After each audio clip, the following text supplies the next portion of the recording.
All this is because of HJR 192 of June 5th, 1933, Public Law 73-10 and all associated policies, codified at Title 31-5118, which is the rescission of the gold clause in contract, and the government demanding the turning in of the gold. This is where it gets tricky. This is where a lot of the sovereign community, they have a foothold. Because you are guaranteed a Republican form of government. To have a Republican form of government, you need gold, you need people, you need land, and you need money. Money is gold and silver. It always has been and always will be. That is real money.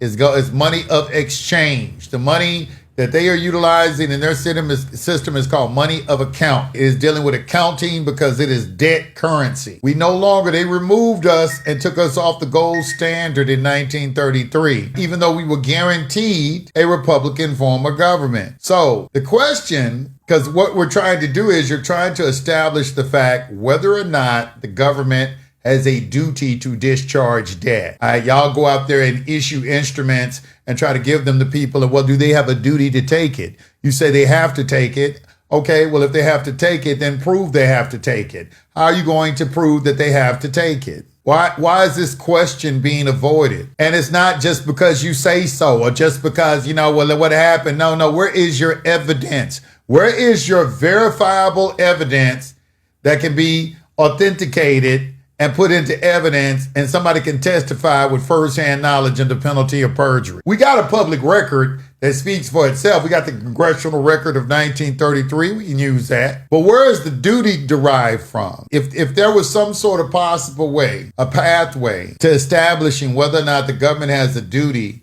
to discharge debt, it would have to probably come through the public trust doctrine. And it was going to be an equitable remedy, and we're going to utilize the constructive trust. That would have to be the remedy that you would have to, seek, a constructive trust in equity, because it's unjust enrichment, because they have taken the gold and now they are demanding. Now, what if we decided not to work in their system? That's the question. Okay, I don't have to. That's why a lot of y'all are confused, because you think you trapped into working in their system. And essentially they did trap you into working into their system. And that's the gripe, I think, where people are not feeling where they're really free, because they really can't conduct business or engage in commerce without any type of government regulation. And that's a legitimate concern. That's a legitimate gripe. That is a legitimate question that people can ask. That's legitimate. It's like, look, I have privacy. This is something even you can get into an argument with an AI computer on, because this is where it really will reveal that, yeah, the AI computer has limitations on it, or it's been, got some blockers on it. And you will reveal that because you say, well, look, man, let me ask you a question. I'm guaranteed a Republican form of government. Y'all took all the gold in 1933. You saying I need to shut up and be quiet and just accept it. I uploaded Perry versus the United States, the congressional record of 1933, Financial Accounting Standards Board Statement number 95, because on page 21, it tells you that they create money through lending, the banks. The affidavit of Walker Todd, he's an expert witness, and he attested under penalty of perjury that the banks don't loan you any money. And if they extend credit, they should expect credit back. So all of these things, and that's an expert witness. Okay, so now when we synthesize all of this information together, we come up with a litigation pathway. And we could say that it is theoretical because it hasn't been tested yet. However, it's something that I want each and all of you to think about, because you are interested in discharging debt. So I want you to think about this theoretical litigation pathway, because all roads lead to court. Now, ideally, when you're discharging debt, you want to do everything privately and you don't ever want to go to court.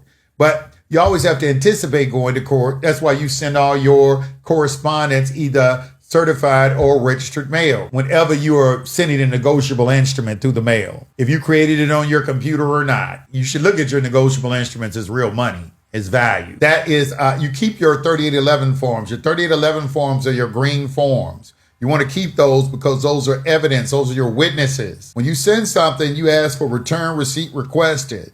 That's going to be an exhibit when you go into the courtroom. You're going to establish on the record that they did receive the correspondence in a timely manner, as well as the fact that they didn't respond in a certain amount of time. That's establishing that you are approaching the court of equity with clean hands and with good faith. That's what that demonstrates. It demonstrates that you've acted in good faith and you've acted with clean hands in your attempt to acquire or achieve resolution to the matter, some sort of amicable resolution to the matter.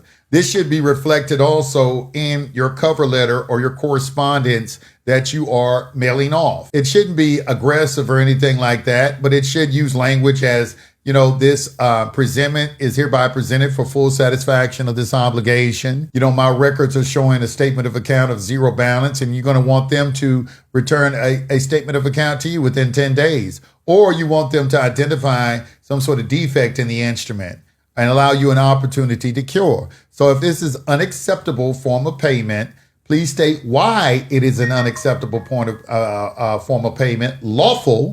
Lawfully, you're going to state that. Now, this is where things get tricky because they understand the law. This is where you're going to really start seeing that they really understand how the system operates, because either they won't send it back to you, but won't apply it on the account, but they'll keep it because they know if they send it back, well, if you didn't take a negotiable instrument, what are you going to take? Okay, because there isn't anything else but negotiable instrument. If they don't, that's why you have a UCC 3-603B. Because if somebody tenders a negotiable instrument, they won't take that. Well, what else can you give them? Because everything in the system is a negotiable instrument.